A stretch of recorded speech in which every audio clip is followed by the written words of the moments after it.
আসসালামু আলাইকুম রহমতুল্লাহ। আশা করি সবাই ভালো আছেন। তো আজকে যে বিষয়টি কথা বলবো সেটি হলো যে সুপারি গাছের কীভাবে আমরা ওই আগের দিন দেখাইছিলাম যে সুপারি গাছ কীভাবে রাখতে হয় বিক্রির জন্য। আজকে দেখাবো কীভাবে ওইটা রাখার পরে প্যাকেটে উঠায়ে তারপর কীভাবে রাখবেন এবং এটা বিক্রি করতে পারবেন বা পরবর্তী লাগাইতে পারবেন। দেখেন আমি আপনাকে দেখাচ্ছি, এই দেখেন এগুলো কিন্তু সব প্যাকেট করা। দেখতে পাচ্ছেন প্যাকেট করা।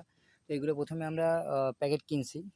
কিনে আমরা ওইখানে এর চারাটা রোপণ করছি। রোপণ করে যে একটু বড় হইছে, অর্থাৎ ১ সপ্তাহ মতো রাখছি আমরা বাইরে ওই চারা মানে প্যাকেট ১ম এ প্যাকেট করছি। করার পরে আমরা ১ সপ্তাহ মতো রাখছি এক জায়গায়। রাখার পরে পাশাপাশি তখন রাখছি। রাখার পর যে একটু বড় হইছে, একটু এত বড় হইছে, তখন আমরা এটা গাড়ছি। গাড়ছি কিভাবে দেখেন মাটির ভিতরে। দেখেন আমরা কিন্তু একদম পুরো ভিতরে ঢুকাই দিই নাই। প্যাকেটটা কিন্তু উপরে আছে। তো প্যাকেটটা হালকা ঢেকে দিলে সমস্যা নাই এবং এক বিঘেত করে ফাঁকা দিছি। মোটামুট না এক বিঘেত ফাঁকা দিছি। এভাবে আর ওভাবে সবভাবে এক বিঘেত করে ফাঁকা দিছি। এইভাবে আপনি বিক্রির জন্য রাখবেন।